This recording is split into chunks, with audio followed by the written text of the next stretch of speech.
Assalamualaikum warahmatullahi wabarakatuh. Waalaikumsalam warahmatullahi wabarakatuh. Terima kasih waktunya Gus. Awaluddin ma'rifatullah. Tadi Gus sudah menerangkan banyak masalah ma'rifat kepada kita semuanya. Mudah-mudahan kita paham, kita mengerti dan kita bisa melaksanakannya. Bismillahi quwatuhu, bismillahi asma'uhu, bismillahi af'aluhu, bismillahi qudratuhu. Yang ingin saya tanyakan pada Gus, saya membacakan satu hadis, ala wa inna fil jasati mudghah, idza saluhal jasadu kulluhu wa idza fasadal jasadu kulluhu, ala wa hiya qalbu. Sesungguhnya dalam tubuh terdapat segumpal daging, jika baik maka baik seluruhnya, seluruh tubuhnya. Jika rusak maka rusak pula seluruh tubuhnya. Dan ingat, segumpal daging itu adalah hati sanubari manusia. Yang kami tanyakan, kita manusia mempunyai kodrat sifat baik dan sifat buruk. Sifat baik atau akhlakul hasanah dan akhlak madmumah. Saya mempunyai satu buku yang menerangkan bahwa sifat buruk manusia itu banyak sekali. Kurang lebihnya itu ada 60 sifat buruk manusia. Di antaranya riya, ujub, sum'ah, takabur, dendam, iri, dengki, tidak mau bersyukur dan lain sebagainya. Bahkan juga termasuk di dalamnya adalah sifat munafik yang dibagi menjadi 35 bagian daripada sifat munafik. Apakah kita dalam menuju makrifat kepada Allah Subhanahu wa taala, di dalam hati kita itu masih penuh dengan penyakit-penyakit rohani atau penyakit jiwa? Apakah kita tuh mungkin bisa bertemu kepada Allah Subhanahu wa taala? Karena Allah Subhanahu wa taala subhana rabbiyal azimi wa bihamdih. Itu adalah pertanyaan yang pertama. Yang kedua, Allahu khalaqa sab'a samawati wal ard. Allah menciptakan 7 langit dan 7 bumi. Saya pernah membaca suatu buku dan mendengarkan ceramah agama di televisi bahwa Sidratul Muntaha itu ada dalam dada kita manusia. Apakah hal tersebut menurut Gus itu bagaimana? Terima kasih atas penjelasannya. Akhirul kalam, wassalamualaikum warahmatullahi wabarakatuh. Assalamualaikum warahmatullahi wabarakatuh. Sebagai proses perjalanan kita sebagai manusia, siapapun kita mulai dari Nabiullah Adam sampai akhir zaman itu pasti mengalami satu masa di mana kita masa ruhaniyah terpuruk. Masa di mana hati kita itu digondol kucing garong. Nggih. Masa di mana hati kita menjadi budaknya hawa nafsu yang dipenuhi oleh beberapa sifat yang tercela, dan itu wajar dan itu memang ketetapan Allah, sebab sesuai dengan nas Allah di dalam surah Al-Hijr ayat 39 dan 40. Gara-gara Gusti Allah ngijini iblis untuk menyesatkan Nabi Adam dan anak putu Adam lah, akhirnya kita hukum sunnatullah, ketetapan dari Allah itu terjadi. seluruhnya anak putu Adam itu digelincirkan oleh nafsu atau iblis. Tapi jangan khawatir. Di dalam ayat yang 40 atas pernyataan iblis sendiri mengatakan illa ibadaka minhumul mukhlasin. Seluruhnya ya Allah tak gelincirkan manusia ini di dalam hubus syahwah. Tapi ada satu, illa ibadaka, kecuali beberapa hambamu yang tidak bisa aku gelincirkan ya Rob. Siapa? Minhum, iku setengah saking al-ibad al-mukhlasina, utawi wong sing den pilih. Siapa wong sing den pilih? Siapa orang yang dipilih? Kalau boleh saya katakan, saya tidak junjung tinggi dur terhadap dirimu, ndak. Karena ini nanti akan mengakibatkan kui gede rumongso. Tapi ketahuilah prosesnya memang begitu. Tapi lepasan GR mau lepasan. Az-Zumar ayat 18 Allah jawab, itulah alladzina yastami'unal qaula fayattabi'una ahsanahu. Merekalah yang ketika mendengarkan pengajaran-pengajaran tentang dinul haq dan dia beriman dan melaksanakan apa petunjuk di dalam pengajaran itu dengan baik. Inilah Pak Bu, waktu detik-detik si hamba itu masuk di dalam surah Al-Hijr ayat 40. Disebut al-mukhlasin. Nek mukhlason itu ora ono, mukhlasin kok imang.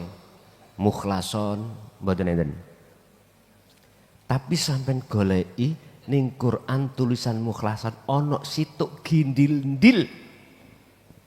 Golek nek situk tok gwindil. Ngerti gindil? Golek ono di dalam surat Maryam ayat 51. Mek situk gindil-ndil. Kulon sampak ngeluh goleki ketemu mek situk gindil-ndil. Yaiku sejatine batang urip. Mula aja nyembah batang jenengan. Aja. Pun. Dengan proses inilah maka bagi siapapun yang sudah rohaniyahnya bertindak melakukan sesuai dengan petunjuk yastami'unal qaula fayattabi'una ahsanahu, maka di situ golongan yang dimaksud.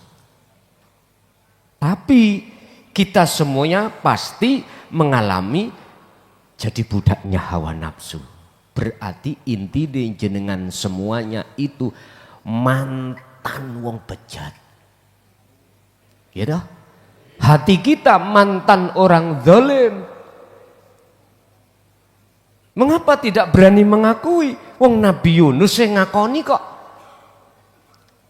Ketika beliau itu hatinya medongkol, dikarenakan ajarannya ditolak oleh kaumnya, medongkol keluar dari kaum itu, mereka tinggalkan ya. Akhirnya dia dimasukkan Allah, diuntal, dimakan ikan. Akhirnya muncullah tauhid la ilaha illa anta subhanaka inni kuntu minal. Jadi beliau itu ngakoni kalau aku dolim selama ini. Berarti kealiman kita, kesugihan kita, kekayaan kita, ternyata kita akui kita adalah mantan orang bejat atau orang dolim pada Allah. Siapapun tidak akan masuk di rasa ini jikalau jenengan tidak mengetahui fungsi di dalam tauhid la ilaha illa anta. Nggak akan pernah sadar.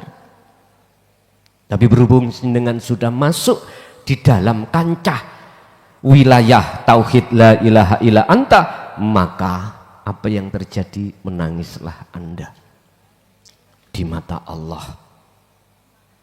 Ternyata kami selama ini walaupun taat di dalam hukum syariah, ternyata masih kegolong dolim pada Allah. Sifat-sifat jelek tadi sebagai kotorannya hati tidak akan bisa keluar. Berhubung Anda sudah masuk dan mengamalkan, itulah proses dengan dibersihkan Allah dari penyakitnya hati. Pertanyaannya, apakah orang-orang yang di dalam hatinya masih dipenuhi penyakit ini bisa liqo ketemu Allah? Tak jawab, tidak. Boten saged. Sama halnya gini, selama sandal sepatu Anda pakai jenengan pakai mau masuk masjid, tetap dilarang, tidak boleh masuk masjid. Enggak boleh. Syaratnya Anda masuk masjid, sandal atau sepatu harus kau lepas, baru dipersilahkan. Artinya Allah tidak akan menemui pada satu hamba jikalau di dalam hamba itu masih mencintai selain Allah. Sampai lihat di dalam surah Ali Imran ayat 31, jikalau kau ingin menjadi kekasih Allah, syaratnya harus kau lepas cintamu pada selain Allah. Harus melepaskan itu, kalau tidak nggak bisa. Dadi wali ku gampang, Pak. Gak kudu harus sampean kudu hafal Quran, enggak. Gak kudu harus sampean isok maca Quran, enggak. Walau bahasa sampean hono coroko, doto sawala, monggo botongo. Misalnya, walaupun bahasa sampean iku cuman ngerti nih bahasa Inggris, walaupun ngerti nih bahasa Cina, bahasa Madura, bahasa Bugis, bahasa Dayak, kok gak iso bahasa Arab, orang ngerti bahasa hadis, hukum-hukum. Nek dadi pingin dadi wali kekasih Allah, iku gak butuh iku. Kan ada yang ngomongin tadi, jikalau kau masuk hakikat jangan coba-coba kalau syariat kamu tidak kuat. Lah ngoten toh? Kuwi lho tak takoni syariat iku sing kepriben. Ora paham. Syariat iku apa sih? Kudu paham. Yus pengakuan makhluk kabeh iki lho Pak, syariat iku kabeh kulit. Dan itu tidak menjadikan syarat jenengan ini harus untuk sampai ke makrifat. Kan di dendening ini, ojo ngaji hakikat, nek syariatmu durung cetok, gendeng awakmu. Lah ngoten nggih. Niku framing fatwa yang kurang ajar iku. Nek menurut kula lho ya. Saiki lho sampeyan umure piro wis? Ayo. Terus aku takok, cukup syariat itu sak endi? Ayo. Ora iso jawab, Pak. Apakah cukup syariat sampean paling tidak harus tahu dan melafatkan dengan fasih Quran itu? Terus kitabnya harus tahu ini? Mboten saged jawab. Mengapa gak iso jawab? Sebab sampean ngucek terus wonten hukum syariat. Dulur, saya tidak mengurangi rasa hormat kami terhadap panjenengan.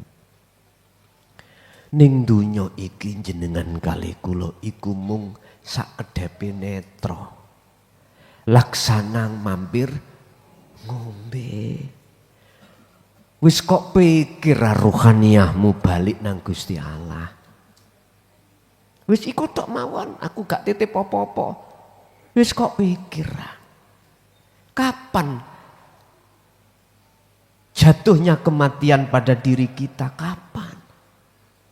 Kok berani-beraninya kita menuduh orang dan melarang wa yasudduna an sabilillah, melarang seseorang untuk hatinya berjalan mendekat pada Allah lewat jalur la ilaha illa anta.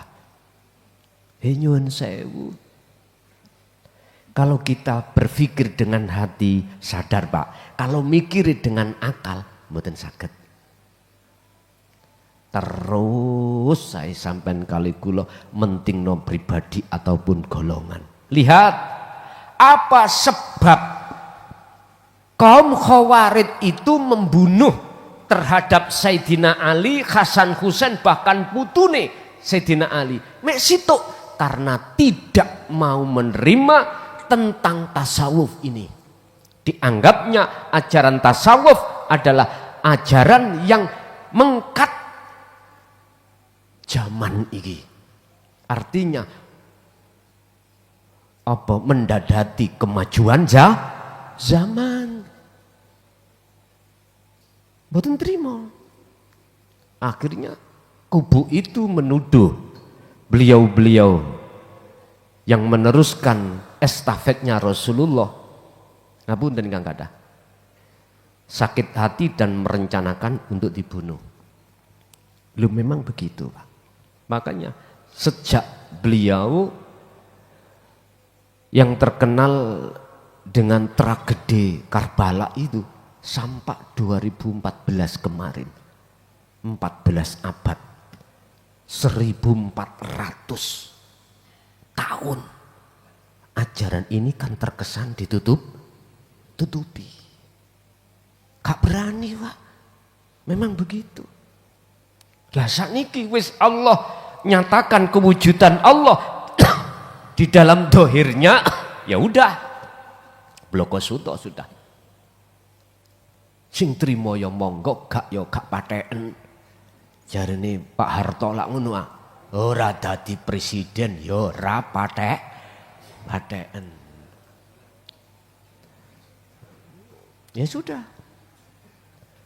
Tapi ingat, kalau Gusti Allah sudah menyatakan wujud batin di dohirnya ini, wis pol-polan, umat ini kok masih tetap bersih kekeh, ingkar. Jatuhnya kapan? Itu pasti Gusti Allah ngutus utusannya berbentuk malaikat. Nek wis sing diutus, kalau sudah yang diutus adalah dari unsur malaikat, itu sudah tidak bersifatkan basyiraw wa nadhiran. Tidak bersifatkan memberi kabar baik dan peringatan. Ndak. Apa? Wa ahlaknahum, penghancuran. Ya mbuh diliwatno apa? Iso uga ya tsunami, ya iso uga ya hujan batu, ya iso uga ya hujan ditenggelamkan di bumi ki, ya toh. Kemarin kan 2019 kan sudah diingatkan kita lewat pit itu loh apa? Ya, lewat COVID. Terkait masalah COVID kan ada yang mengatakan, oh itu konspirasi lah, nggak ada. Lah kuwi ndelok makhluke ya Ben. Coba kalau ndelok sebenarnya siapa yang berperan? Sebab sepanjang hidup saya Pak ya, mulai tahun Yamon sampai Yamin terjadinya, mohon maaf, nek cara penyakit kena aratan. Ya kemarin 2019 kok ya nepaki aku dari kepala desa. Niku nok ngarep dhewe, ya Allah. Nyun sewu Pak. Baru kali ini saya mengalami bahwasanya tong innalillahi, tong innalillahi, tong innalillahi. Cara Pak Mudin kula niku masyaallah proyoke gedhe ngoten. Lah sing ana ngarep dituntut kepala desa. Cara wong sing kena dhisik ya kudu kepala desa. Wis awak dhewe serah ae matek karepmu, gak matek karepmu. Yes, embuh wis.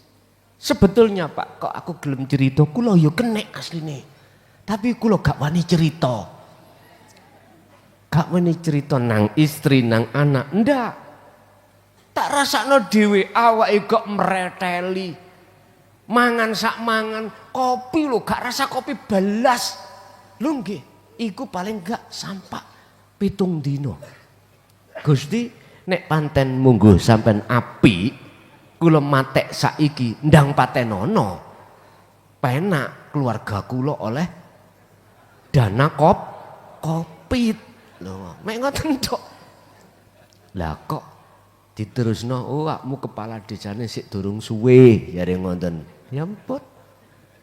Akhirnya lolos nggih. Mangkane awal kula rokokan herbal niku cara syariat ya mulai Covid niku, Pak.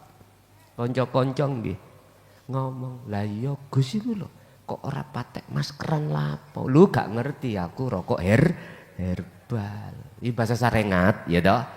Sarengat. Tapi tetap kita harus memasukkan hakikatnya itu bagaimana.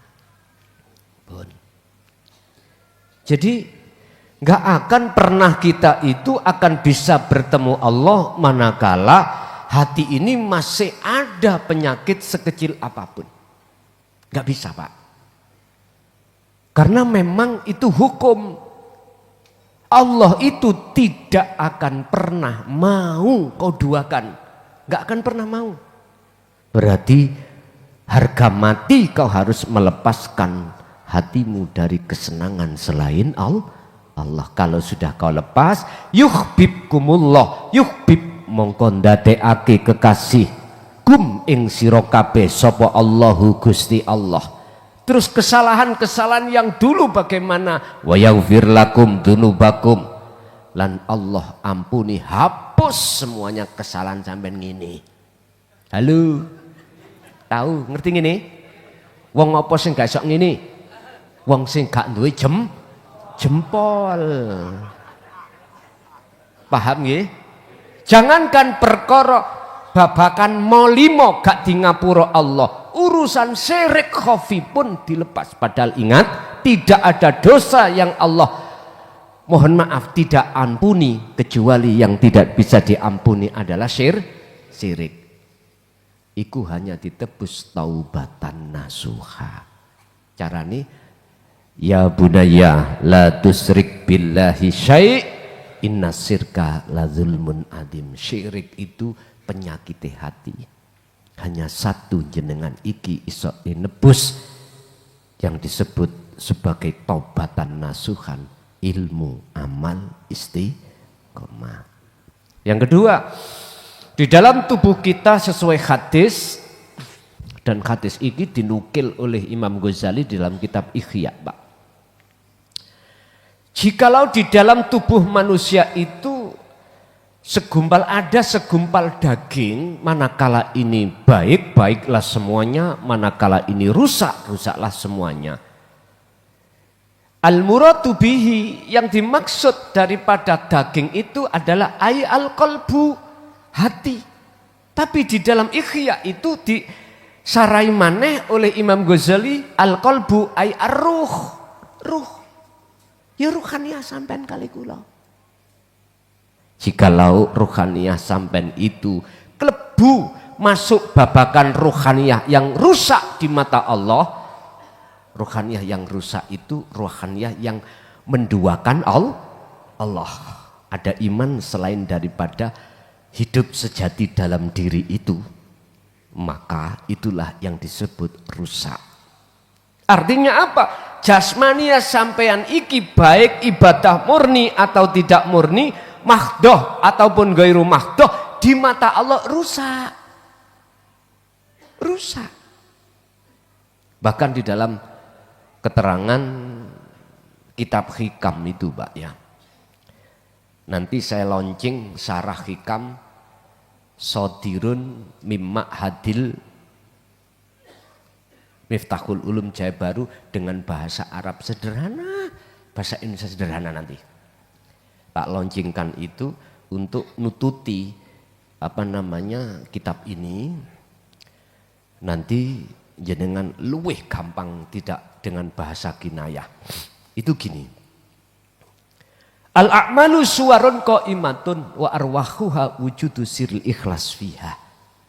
Perbuatan yang tidak diterima oleh Allah itu di situ dilaksanakan seperti patung.